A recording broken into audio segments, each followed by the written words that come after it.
मुंह में राम और बगल में छुरी, कुछ इसी कहावत जैसा हाल है इसराइल की हरकत का विरोध कर पीछे से उसकी मदद करने वाले देशों का। गजा के आम लोगों पर इसराइली हमले रुकने का नाम नहीं ले रहे हैं। 321 दिन बीत चुके हैं, लेकिन इस बीच अब ऐसे देशों को चिन्हित किया जा रहा है जो सामने तो गजा और फिलिस्तीन के हिमायती बनते हैं, लेकिन दूसरी तरफ इसराइल को भारी ईंधन दे रहे हैं। जी हां, इसराइल के मददगार देशों को अब युद्ध अपराध में घसीटने की तैयारी हो रही है। ये वो देश हैं जिन्होंने युद्ध के समय बड़े पैमाने पर इसराइली लड़ाकू विमानों और टैंकों को ईंधन की सप्लाई की है।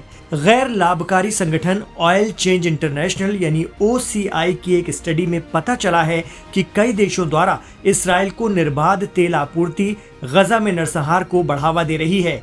रिपोर्ट में कहा गया है कि इसराइल को उन देशों ने भी तेल की सप्लाई की है जिन्होंने मानवता के खिलाफ युद्ध और नरसंहार के खिलाफ जिनेवा कन्वेंशन पर दस्तखत किए हैं। रिपोर्ट में कहा गया है कि ऐसे देशों की संख्या लगातार बढ़ रही है जो परिष्कृत तेल इसराइल को सप्लाई कर रहे हैं। OCI शोधकर्ताओं ने पिछले साल गजा पर शुरू हुए इसराइल के हमलों के कुछ दिनों बाद से यानी 21 अक्टूबर से इस साल 12 जुलाई तक इसराइल को भेजे गए 65 तेल और ईंधन शिपमेंट का आंकड़ा जुटाया है।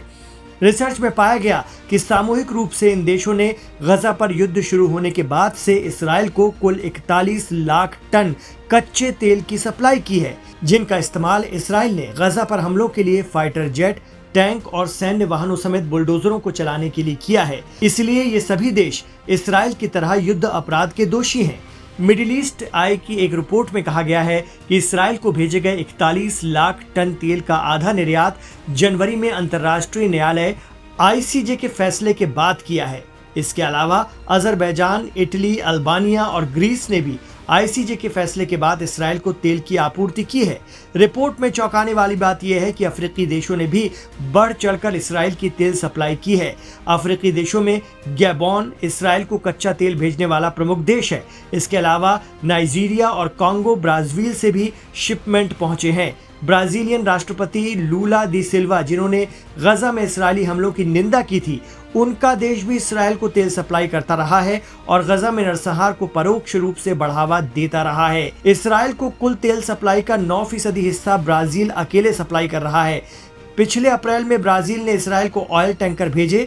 रिपोर्ट में कहा गया है कि लूला दा सिल्वा तेल प्रतिबंध लगाकर इसराइल पर युद्ध विराम के लिए दबाव डाल सकते हैं, लेकिन उन्होंने ऐसा नहीं किया।